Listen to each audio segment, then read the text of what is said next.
নমস্কাৰ বন্ধুসকল, new life lesson YouTube চেনেলত আপোনালোকক সাদৰ সম্ভাষণ জনাইছোঁ। যিসকল বন্ধুৱে জীৱনকালত ধন মান যশ খ্যাতি একেলগে লাভ কৰাৰ বাঞ্ছা কৰিছে তেখেতসকলে মোৰ ভিডিঅ' মনোযোগেৰে চাব। আজি মই গীতা শাস্ত্ৰৰ প্ৰথম শ্লোকটি অসমীয়া ভাষাত যথাযথ ৰূপত আপোনালোকলৈ আগবঢ়াইছোঁ। কিয়নো আধুনিক বিশ্বৰ বাণিজ্যিক গুৰুসকলে গীতা শাস্ত্ৰক সফলতাৰ আদিপাঠ ৰূপে স্বীকৃতি প্ৰদান কৰিছে। এতিয়া আমি মূল বিষয়লৈ আগবাঢ়ো। আপোনাৰ মনোযোগ আপোনাৰ সফলতাৰ চাবিকাঠি।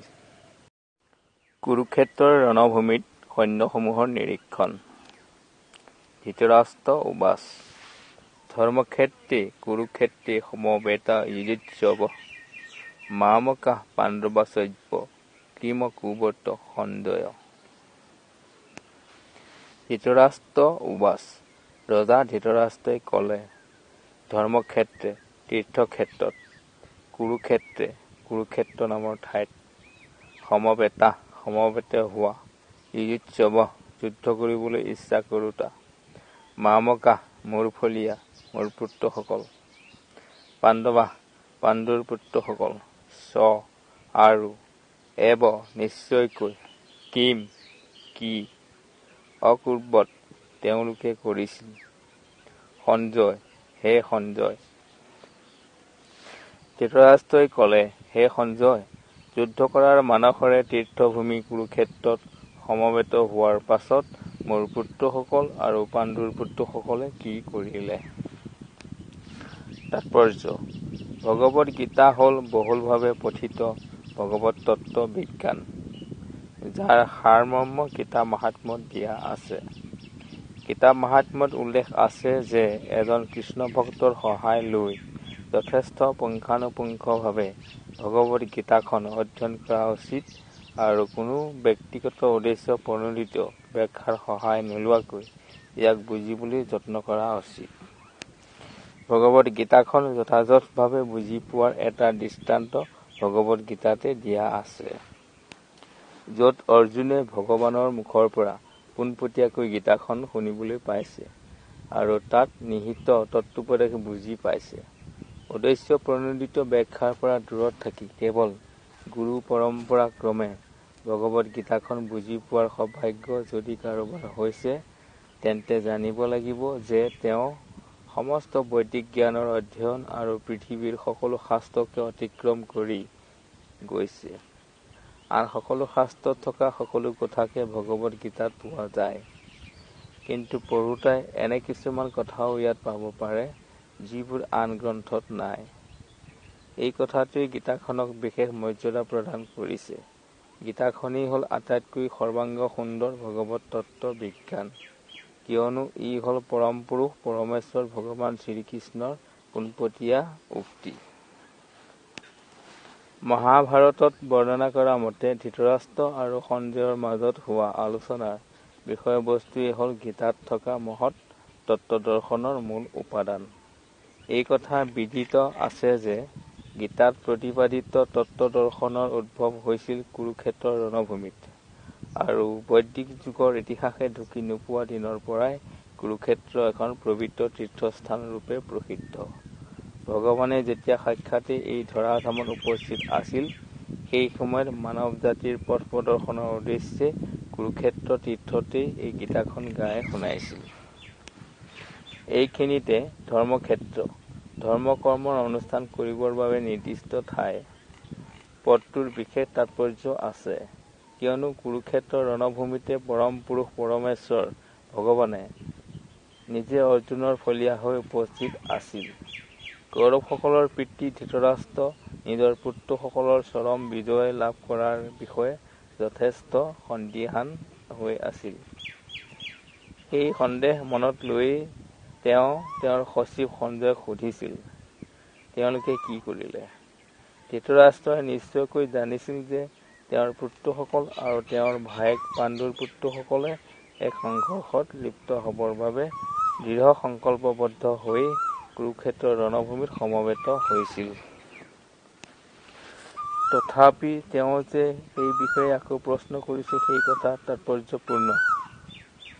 নিজৰ পুত্ৰসকল আৰু নিজৰ ভায়েকৰ পুত্ৰসকলৰ মাজত এটা বুজা-পৰা হোৱাটো তেওঁ নিবিচাৰিছিল। কিন্তু একে সময়তে যুদ্ধক্ষেত্ৰত নিজ পুত্ৰসকলৰ কি গতি হয় সেইটো সঠিকভাৱে জানিবলৈ ইচ্ছা কৰিছিল।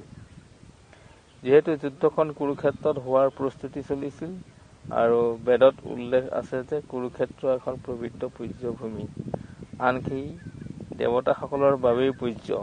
সেইবাবে ধৃতৰাষ্ট্ৰই এই বুলি শংকা কৰিছিল যে যুদ্ধখনৰ শেষ পৰিণতিৰ ওপৰত পবিত্ৰ ঠাইখনৰো এটা প্ৰভাৱ পৰিব। অৰ্জুন আৰু আন কেইজন পাণ্ডুপুত্ৰৰ ওপৰত এই ঠাইখনৰ এক মংগলময় প্ৰভাৱ পৰিব, কাৰণ স্বভাৱতে তেওঁলোক কেউজনেই আছিল ধৰ্মপৰায়ণ। সঞ্জয় আছিল ব্যাসদেৱৰ শিষ্য আৰু ব্যাসদেৱৰ কৃপাতে ধৃতৰাষ্ট্ৰৰ বাসভৱনত থাকিয়েই তেওঁ কুৰুক্ষেত্ৰৰ ৰণভূমিৰ সকলো ঘটনা দেখিবলৈ সক্ষম হৈছিল আৰু সেয়েহে ধৃতৰাষ্ট্ৰই তেওঁক ৰণভূমিৰ পৰিস্থিতিৰ বিষয়ে প্ৰশ্ন কৰিছে। পাণ্ডুৰ পুত্ৰসকল আৰু ধৃতৰাষ্ট্ৰৰ পুত্ৰসকল উভয়ে একেটা পৰিয়ালৰ, কিন্তু এই কথাটোৰ ক্ষেত্ৰতে ধৃতৰাষ্ট্ৰৰ মনৰ ভাৱ ওলাই পৰিছে। তেওঁ ইচ্ছাকৃতভাৱে কেৱল তেওঁৰ নিজৰ পুত্ৰসকলকহে গৌৰৱ বুলি মানিছিল আৰু পাণ্ডুৰ পুত্ৰসকলক বংশগত উত্তৰাধিকাৰীৰ ক্ষেত্ৰত এফলীয়া কৰি ৰাখিছিল। ইয়াৰ পৰাই ধৃতৰাষ্ট্ৰই নিজৰ ভাই পাণ্ডুৰ পুত্ৰসকলৰ ক্ষেত্ৰত কেনে মনোভাৱ পোষণ কৰিছিল তাক বুজিব পাৰি।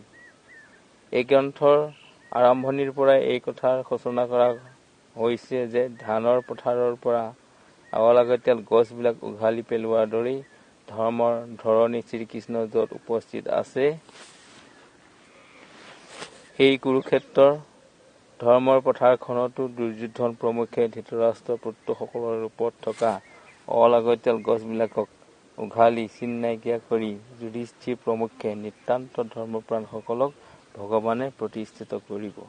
ধৰ্মক্ষেত্ৰ আৰু কুৰুক্ষেত্ৰ পদ দুটাৰ নিজ নিজ ঐতিহাসিক আৰু বৈদিক গুৰুত্ব আছেই। তাৰ উপৰিও ইয়াত দিয়া ব্যাখ্যা অনুসৰি পদ দুটা তাৎপৰ্যপূৰ্ণ। গীতাশাস্ত্ৰত সন্নিৱিষ্ট জ্ঞানসমূহ প্ৰত্যেকগৰাকী ব্যক্তিৰ আয়ত্তলৈ অহাটো আমি নিতান্ত প্ৰয়োজন অনুভৱ কৰিছোঁ। সেয়ে আমি এই চেনেলটো আপোনালোকৰ কাৰণে আগবঢ়াইছোঁ। ইয়াত আমি গীতাৰ শ্লোকসমূহ লগতে অসমীয়া শব্দ অৰ্থ আৰু সৰল ব্যাখ্যা আগবঢ়াবলৈ যত্ন ৰাখিম। এই ক্ষেত্ৰত আপোনালোকৰ মৰম, চেনেহ, সহায় সহযোগিতা কামনা কৰিলোঁ। চেনেলটো এতিয়াও যিসকলে ছাবস্ক্ৰাইব কৰা নাই তেখেতসকলে ছাবস্ক্ৰাইব কৰি ল'ব। মোলৈ কিছু বন্ধুৱে ফোন কৰি জনাইছে যে আপোনাৰ চেনেলটো ইউটিউবত চাৰ্চ কৰিলে নাপাওঁ দেখোন। আচলতে কথাটো এনেধৰণৰ, যিসকলে ছাবস্ক্ৰাইব কৰিছে তেখেতসকলে চাৰ্চ কৰাৰ লগে লগে বিচাৰি পায় আৰু যিসকলে ছাবস্ক্ৰাইব কৰা নাই তেখেতসকলে বিচাৰি হয়তো নাপাব। গতিকে আপোনালোকে এতিয়াই ছাবস্ক্ৰাইব কৰি লওক, লগতে টিলিঙাটো টিপি দিয়ক।